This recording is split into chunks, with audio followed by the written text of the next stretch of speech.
Welcome to Spiritual Calisthenics. Christ is in our midst. Today, on Thursday, November 9th, we commemorate St. Nectarius the Wonder Worker, Metropolitan of Pentopoulos. We also celebrate St. Onesiphorus and Porphyrios of Ephesus. We celebrate St. Matronas, Abbess of Constantinople, St. Theoctiste of the Isle of Lesbos, and St. Simeon the Translator. Even before the movie Man of God, St. Nectarius the Wonder of Pentopoulos, Bishop of Aegina, has been beloved for the entirety of the world for all the time that he has been a saint. St. Nectarius was born in Silivria of Thrace on October 1st, 1846. After putting himself through school in Constantinople with much hard labor, he became a monk on Chios in 1876, receiving the monastic name of Lazarus. Because of his virtue, a year later he was ordained deacon, receiving the new name of Nectarius. Under the patronage of Patriarch Sophronius of Alexandria, Nectarius went to Athens to study in 1882, completing his theological studies in 1885. He went to Alexandria, where Patriarch Sophronius ordained him priest on March 23, 1886, in the Cathedral of St. Savas, and in August of the same year, in the Church of St. Nicholas in Cairo, made him archimandrite. Archimandrite Nectarius showed much zeal both for preaching the word of God and for the beauty of God's house. He greatly beautified the Church of St. Nicholas in Cairo, and years later, when Nectarius was in Athens, St. Nicholas appeared to him in a dream, embracing him and telling him he was going to exalt him very high. On January 15, 1889, in the same Church of St. Nicholas, Nectarius was consecrated Metropolitan of Pentopoulos in the eastern Libya, which was under the jurisdiction of Alexandria. Although Nectarius' swift ascent to the degrees of ecclesiastical office did not affect his modesty and childlike innocence, it aroused the envy of lesser men, who convinced the elder Sophronius that Nectarius had it in his heart to become patriarch. Since the people loved Nectarius, the patriarch was troubled by the slanders. On May 3, 1890, Sophronius relieved Metropolitan Nectarius of his duties. In July of the same year, he commanded Nectarius to leave Egypt. Without seeking to avenge or even to defend himself, the innocent Metropolitan left for Athens, where he found that accusation of immorality had arrived before him. Because his good name had been soiled, he was unable to find a position worthy of a bishop, and in February of 1891 accepted the position of a provincial preacher in Evia. Then, in 1894, he was appointed dean of the Rosarios Ecclesiastical School in Athens. Through his eloquent sermons, his unwearying labors to educate fitting men for the priesthood, his generous alms, deeds despite his own poverty, and the holiness, meekness, and fatherly love that were manifest in him, he became a shining light and a spiritual guide to many. At the request of certain pious women, in 1904 he began the building of his convent of the Holy Trinity on the island of Aegina, while yet dean of the Rosario School. Finding later that his presence there was needed, he took up his residence on Aegina in 1908, where he spent the last years of his life, devoting himself to the direction of his convent and to the very intense prayer. He was sometimes seen lifted above the ground while wrapped in prayer. He became the protector of all Aegina, through his prayers delivering the island from drought, healing the sick, and casting out demons. Here also he endured wicked slanders with singular patience, forgiving his false accusers, and not seeking to avenge himself. Although he had already worked wonders in life, an innumerable multitude of miracles had been wrought after his repose in 1920 through his holy relics, which for many years remained incorrupt. There is hardly a malady that has not been cured through his prayers, but St. Nectarius is especially renowned for his healings of cancer, for sufferings in all parts of the world.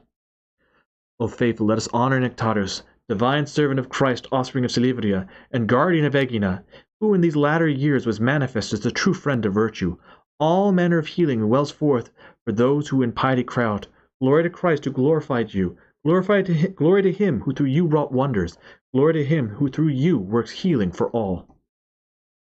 In joy let our hearts praise the latest shining star of the Orthodox, the newly erected rampart of the Church. For glorified by the work of the Spirit, he abundantly pours forth the grace of healing to those who cry it, Hail, Father Nectarius.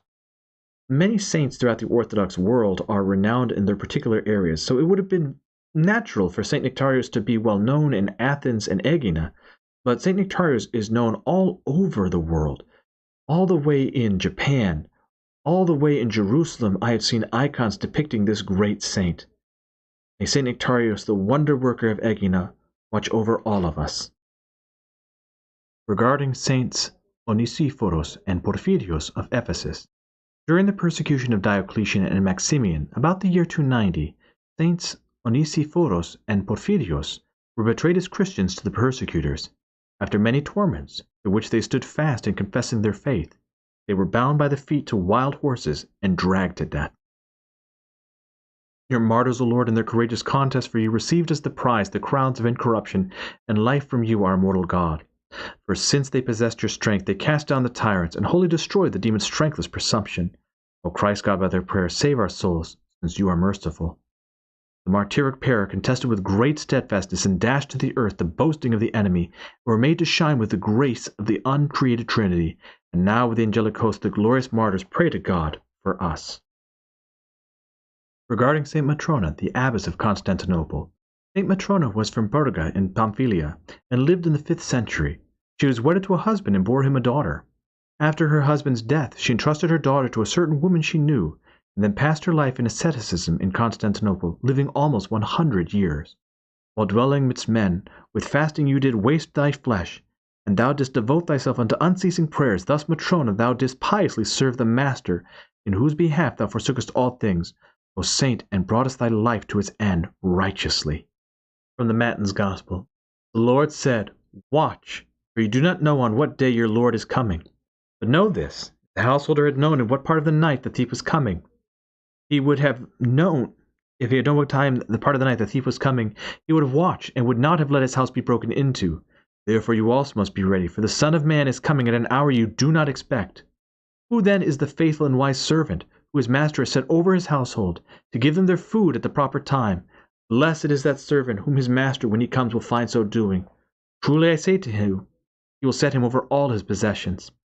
St. Nectarius, the great wonder-worker of Aegina, proved himself to be such a servant.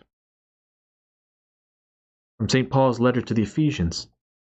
Brethren, walk as children of light, for the fruit of light is found in all that is good and right and true, and try to learn what is pleasing to the Lord. Take no part in the unfruitful works of darkness, but instead expose them. For it is a shame even to speak of the things that they do in secret. But when anything is exposed by the light, it becomes visible, for anything that becomes visible is light. Now what this means, and especially within the context of St. Nectarius, is not for us to go, you're bad, you're bad, you're bad, I'm exposing you, I'm exposing you. It means to show yourself what is right. St. Nectarius never defended himself. He lived the life of light, and by that light it exposed the darkness of evil that was around him, showed it for the lies that it was. Therefore it is said, Awake, O sleeper, and arise from the dead, and Christ shall give you light. Look carefully then how you walk, not as unwise, but as wise, making the most of the time, because the days are evil. Therefore do not be foolish, but understand the will of the Lord. And do not get drunk with wine, for that is debauchery, but be filled with the Spirit, addressing one another in psalms and hymns and spiritual songs, singing and making melody to the Lord with all your heart. This, of course, is what St. Nectarius did with his life. The Gospel according to St. Matthew. At that time great crowds followed Jesus from Galilee and the Decapolis and Jerusalem and Judea and from beyond the Jordan. Seeing the crowds, he went up on the mountain. When he sat down, his disciples came to him. And he opened his mouth and taught them, saying, Blessed are the poor in spirit, for theirs is the kingdom of heaven. Blessed are those who mourn, for they shall be comforted. Blessed are the meek, for they shall inherit the earth. Blessed are those who hunger and thirst for righteousness, for they shall be satisfied. Blessed are the merciful, for they shall obtain mercy. Blessed are the pure in heart, for they shall see God. Blessed are the peacemakers, for they shall be called sons of God. Blessed are those who are persecuted for righteousness' sake, for theirs is the kingdom of heaven. Blessed are you when men revile you, and persecute you, and utter all kinds of evil against you falsely on my account. Rejoice and be glad, for your reward is great in heaven. This passage is manifold for two reasons. One, it is the first time that God is talking to more than one person. This is where God is talking to the multitude, or the judges and the like. Second, the very first psalm, Makarios o Anir, blessed is the man. These are all attributes of Christ. Christ is that blessed man. Christ is the one who is sad but will rejoice. Christ is the man who is meek but will inherit the earth. All of these attributes we see in those that seek after becoming like Christ, who truly wish to achieve theosis. St. Nectarius did all these things. He was slandered falsely. He was meek. He was a peacemaker. He did all these things for Christ our God. I invite you, if you have time, watch the movie, Man of God. It is very good. Read the books on the life of St. Nectarius, and most especially, read his writings. Eloquence is exquisite. And when you read his work, especially Christology, which he wrote during his time as the Dean of Azaria's Seminary, you will understand Christ our God more than anyone else, I assure you.